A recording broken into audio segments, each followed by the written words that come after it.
Hello all, I'm Sai and in today's video I'm bringing to you 10 short story collections as book recommendations because I know that all of us are towards the end of the year and many people might be lagging behind in their reading goals. So in order to just make it even more easy, I'm going to recommend some books which will be easier to read and get that book count on Goodreads if you're someone who's interested in that. Even if not for that, I'm sure that all of these short story collections which I'm going to recommend today in this video will be very fun to read. Personally, short story collections have grown on me a lot lately because I find them even more enjoyable and pleasing to read compared to full-length novels because all of us are addicted to short form content nowadays, right? And short stories are basically short form content when it comes to literature. I also have kind of an essay collection and kind of a memoir collection inside this recommendation list. So without any further ado, let's get into the books right away.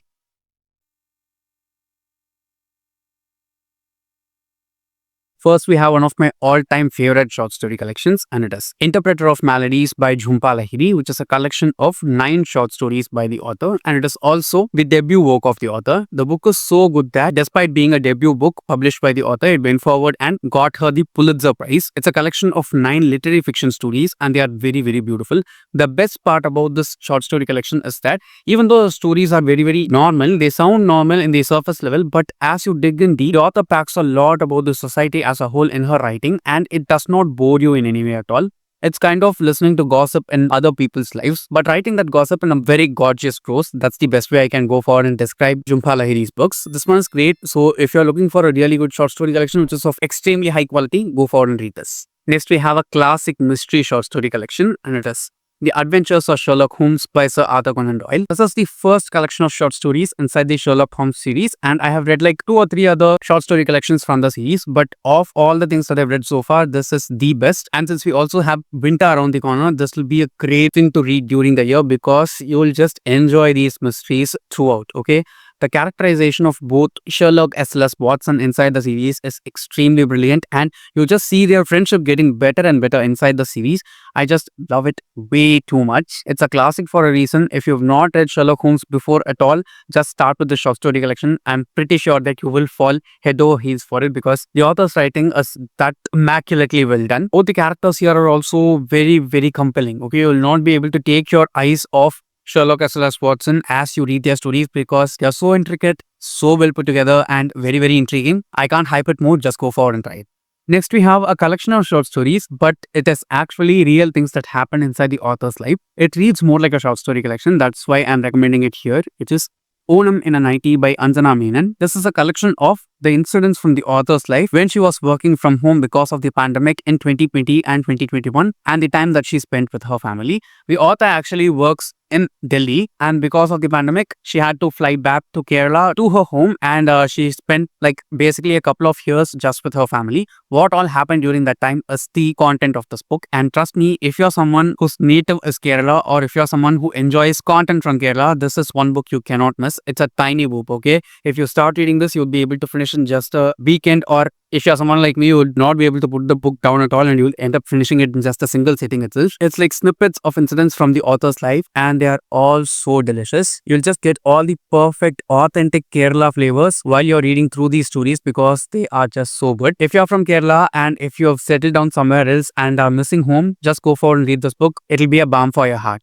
Next, we have a short story collection, which was one of my book club picks for the year, and it's easily one of the best books that I've picked for 2025, and it is The Black Magic Women by Moushumi Kandali, which is a collection of short stories originally written in Assamese and then translated into English. It's a collection of 12 short stories, and each and every one of them are just incredibly brilliant. You'll be able to go forward and see what all these characters that the author is talking about, who are either living in the northeastern part of our country or are from the northeastern part of our country, are experiencing on a day-to-day basis. It's really, really good. It has a lot of trigger warnings, so look them up before you're reading this book because it is brilliant. Okay, you'll not be able to put it down at all. Even the translation of the translator is really, really nice. Just look at the number of tabs I have inside the book because there are so many instances inside this book where you'll feel like there is just that immaculate, pure human emotion that you're feeling, and it is very visceral. That's the best way I can describe the short story collection. It is very visceral, very true, and quite dark and hard to read. So in terms of content, not in terms of language, it is dark in terms of the content. if you're into some kind of things like that, you should definitely go forward and read this one. And I basically think all of us should go forward and read the short story collection because it's brilliant. Okay, it's just brilliant. Go forward and read it. Next, we have kind of a horror short story collection, but it is not basically horror. Okay, there are no supernatural elements per se inside the short story collection, but each and every one of these stories will kindle that sense of fear within you. It may be fear of death, it may be fear of shame, it may be fear of loss, something like that. And it is Do Not Go to the Jungle by Shabuddin Poithumkadavu, translated from Malayalam into English. Again, this is a short story collection of very many stories. Okay, it's very, very short again. It's not even 200 pages long, but the number of stories inside this one is a lot. Okay, and they are all again very, very true. They can literally actually happen in real life. Both this one as well as the black magic women can happen to people, are happening to people on a day-to-day basis, daily in our country, in the world, out there. These are just focusing on stories from Kerala and stories from the northeastern states of our country alone, but it can literally happen to anyone. That's what these collections are trying to portray. And this one, it will frighten you. Okay, don't read it if you're feeling low. Don't read it in the dark. If you want to feel that adrenaline rush, then you need to go forward and try this. It's not jump scary kind of way, but the kind of fear that creeps on you, that just haunts you, because you know that it can literally happen to anyone. It can literally happen to you. It's that kind of fear. Not supernatural, not ghosts, not vampires, no supernatural stuff like that, just real world stuff. Next, we have If You See Me, Don't Say Hi by Neel Patel. This is a collection of 11 short stories by the author, and most of these stories are happening to people who are American Indians because the author himself is so. And these are about stories from different parts of the main character's life and what all they experience. Okay, especially it's mostly about romantic relationships or affairs, toxic relationships, very unhealthy relationships, abusive relationships, either romantic or platonic, or just because they are born inside a family, and so many other stuff like that. The writing of the author here is gorgeous, and the kind of sadness that the author weaves inside the stories is very addictive, that you'll want to know what's going to happen next, and you'll want to know what bad thing is going to happen next, because only bad things are going to happen here. It doesn't depress you, but it's kind of micro sadnesses kept one after the other, like in really good sad movies. I think Netflix will be able to make a really, really good adaptation of the series if possible. And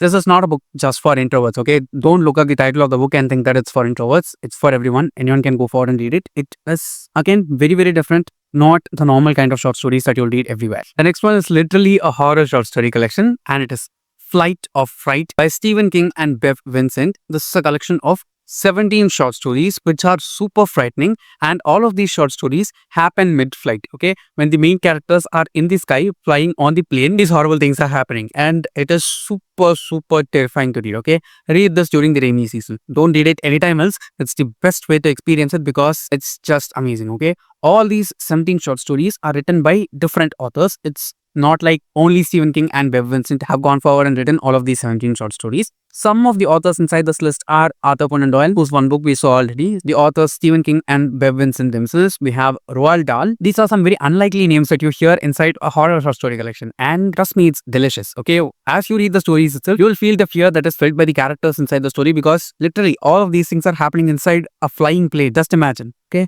there is even like an entire short story which is written in the form of a verse, in which we just see the entire experience of an air hostess who falls off a flight and she's going to land somewhere on the ground. She's basically going to splatter. What all goes in her mind is described in the book. I know it sounds sick, but trust me, it's amazing. Okay, you cannot miss this short story collection. Just go forward and read it. Next, we have a YA romance short story collection, and this will be best read during the summer season. Okay, this is not perfect for the season per se, but if you can get it, just try and read it during the summer season, because it's a collection of 12 summer short stories, and it is Summer Days and Summer Nights, edited by Stephanie Perkins. Some of the authors inside the short story collection are Leigh Bardugo, Cassandra Clare, Lev Grossman, Libba Bray, Stephanie Perkins, and Veronica Roth. I can say that all of the short stories inside this collection are quite cute. Okay, it's a huge collection, so it will take quite a bit of time for you to read, but trust me, it will be so much fun. Okay, it has all kinds of emotions. It has very meaningful, beautiful love. It has very sad love, happy love, mushy love, cute love, and all other kinds of stuff. It's just so fun to read. So if you're someone who is very much into the romance genre, and if you like YA as an age category, this will definitely be a great short story collection for you. Even if not for that, try reading it during the summer season. I'm sure you will not regret it. Next, we have an essay collection, but trust me, this also reads more like a short story collection. So even if you're not into essays, you can definitely go forward and read this, which is 11 Ways to Love by 11 different authors. Each and every author has written an essay inside this collection, and each and every one of them are really, really good. All of them are about love, and most of them are sad. There's hardly even one story which makes you feel happy by the end of it, but you will feel that lingering sense of sadness throughout. Some of them are very intellectual and clever. They will just make you question a lot of stuff in a really nice way. As a whole, it's a really good collection, and if you're someone who does like reading stuff like that, especially if you're someone who's into essays, you should definitely go forward and try this. Even look at the cover of the book. That's beautiful. The foreword for this book is written by Gulzar, and each and every essay starts with a poem written by Sharanya Manivannan, who's a Sri Lankan Tamil author, if I'm not wrong. I think I read this during June or July this year, and I did like it very much. So yeah, if you're interested, just go forward and give it a try. It'll be a bit dry if you don't like essays, but if you do like essays, I'm sure that it'll be a treat for you.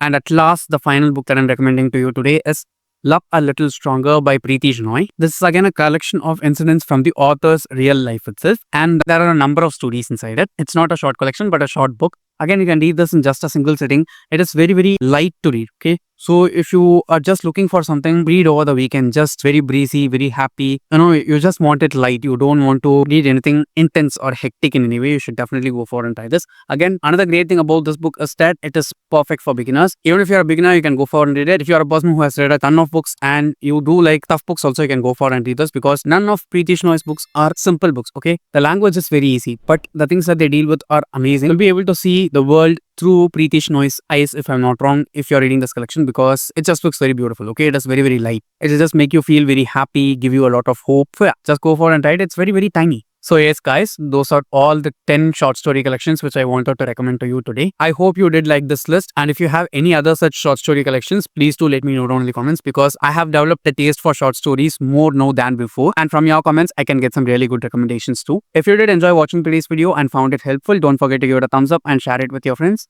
And if you want to get more content from me, do subscribe to the channel. Thanks for watching and have a great rest of your day.